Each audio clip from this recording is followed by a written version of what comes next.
یو پاکستانی الک لا په لندن کې سکالرشپ ملو شو په یونیورسيټي کې. پاکستانی ځوان چې لندن لته یونیورسيټي لزان رسول دی او د بدقسمتي دا و چې اډمیشن خو ملو شو او هاستل کې رومز فل د لپاره هاستل کې زینو د بهر بیا د خپل اکاموډیشن د لپاره ګرځېدو خپل ځان د لپاره د خپل رهایش د لپاره د ځان لزې کتو. دا واقعي لګ غور سره ور دی کې ډیر غټ سبق زموږ د لپاره پروت دی ځکه مونږ خلک نن سبا سکو او انګريز خلک سکه مونږ نه ولې دومره مخ کې تلی ولې دومره غټه ترقی کړې ده. دی واقعي نه به تاسو خپل پته ولګي هغه پاکستانی الګ چې کم دی هغه خپل اکاموډیشن خپل روم پس ځان د لپاره ګرځېدو چې چرته روم په کرایه باندې والم نو انګريز هغه په خپل کور کې روم ورکو خپل کور کې کمره ورکا. تاسو له په ذهن کې دا خبره چوم هغه ملکونو کې یو خو هغه انګريزان دي غیر مسلم پکې هم ډیر زیات دي او بل هغه آزاد خیال دي. وای کړه چې کله کور کې یو کمره خالی وي نو هغه کمره هم پرند باندې ورکي. ای دا نه ګوري چې دا په پردې ځلمې دی و مونږ راځي نه یو کور به خو هغه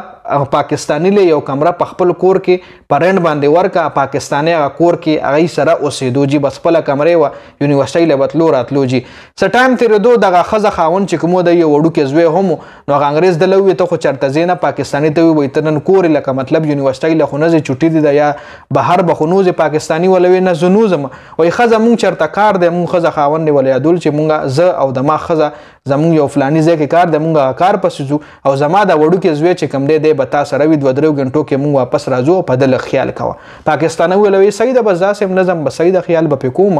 نو سټیم چې ماشوم ایثار کو نو په ماشوم تګ شو کچن ته لاړو او به اسکلی جی او به چې سکلن ولا شیشه ګلاس او هغه د ګلاس د لاس پرې وته ګلاس مار شو د پاکستاني چې د ګلاس आवाज اوریدل دي ورغله د چوي کتل ماشوم خوفزده یریدل ولاړو فرد سره خوا کې او ګلاس چې کم دی په فرش باندې پروت پاکستانی ولوي چې خپکیګه ما خیر دی او کته چې خپل ام یبونه یریږي نو تبا غي لوي چې کله راش نو ته ولدا سمو چې را ګلاس زما د لاس مار شوی ورلوا چې دا ګلاس د پاکستانی الګ د لاس مار شوی دا مان نه مات کړي. صحیح شو ټیم تیر شو مور پلاری واپس راغ په سبا باندې غپلار چې کم دی د پاکستانی دروازه ډبوله چې ور کولاو کو نو خپل رنټ ولا هم په لاس کې خو چې دا رستاره دی میاشتې رنټ چون کې تارا کړو خو دا میاشتې پوره نه کا دا د رنټ واپس والا او سامان دې پیک کووزه. پاکستانی هم ایران شو چې ما څه ګناه کړی ده هسې به سمې د کور او باسې ما چل کړی تپوس یې کړی چې ما خو څه غلط کړی نه دي ولې د ما ګناه سره د اوس کم ځای کې اکاموډیشن ګورم او انګريز ولوي وایي تا زما بچي له دروغ خولي دي مونږ وای ماشومان له دروغ نه خو تا د ما بچی له دومره غلط کار کړی چې تا د ما بچی له دروغ خول دي ا ګلاس وای پرون کم مات شو نو هغه د ما بچی نو مات کړی هغه تا مات کړی او تا ول ویلو چې کله مور پلار د نه تاسو کې نو ولوا چې دا ګلاس پاکستانی مات کړی دی وای تا د ما بچی له دروغ خول وای تا دا یو غټ جرم کړی دی دا د وای رنټ والا او استخفیو باسه بس دلته ستان اور زین نشته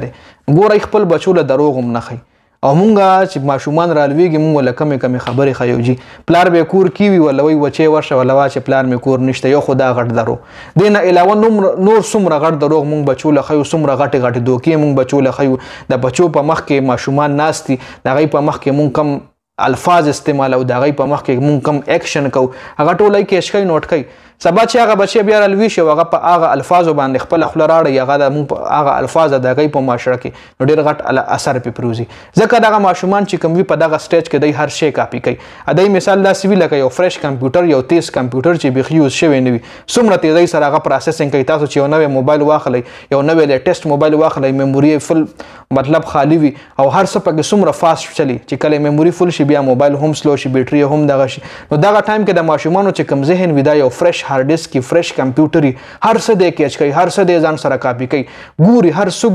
څه کاپی کوي او هر څه ته په غور باندې ګوري هر کار چې کم دی غلا په فرست ټایم باندې کیږي نو هغه هر شی نوٹ کوي نو ګوره د بچو پرورش کې انګریزان چې کم دی ډیر زیات کیرینګ کوي غیر مسلمه چې کوم دی ډیر زیات کیرینګ کوي بل هغه په ایمانداري سره جون تیری مطلب ایمانداري مې دا مطلب نه دی چې هغه مطلب مسلمانان انګریزانو کې مسلمانان هم شته ډیر زیات مسلمانان پکې شته دي او چې کوم غیر مسلمه دي نو هغه هم بچو له دروغ نه خي ای بچو له دوکې دا کې نه خي د بچو په مخ کې کنزل یو بل نه کوي د بچو په مخ کې یو بل سره غلط خبرې نه کوي مونږ پښتانه چې کوم یو بیا سپیشلی مونږ پښتانه د بچو په مخ کې کم خاص کنزل داسې پلاران یا داسې میان دی د بچو په مخ کې دروغ د بچو په مخ کې کنزل د بچو په مخ کې یو بل سره جنگ جګړې نو هغه په هغوی باندې ډېر غلط اثر غورځوي هغوی منټلی ډسټرب شي ای احساس کمترۍ کې مبتلا شي او چې کله ماشوم احساس کمترۍ کې مبتلا شي یا منټلی ډسټرب شي نو هغه په سټډي کې هم کمزوری پاتې شي هغه د دنیا هر څه کې کمزوری پاتې شي نو زما د ویډیو مقصد صرف دا چې کله هم ستاسو کور کې داسې ماشومان چې تاسو له پته دی اوس زده کړه کوي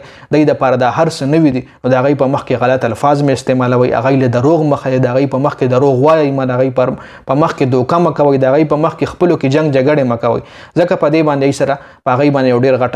غلط اثر پرېوځي نو د ویډیو کتلو زیاته مننه ویډیو مخکې ملګرو سره ضرور شریکه کړئ جنید خان افیشل چینل هم سبسکرایب کړئ پیج هم لایک کړئ والسلام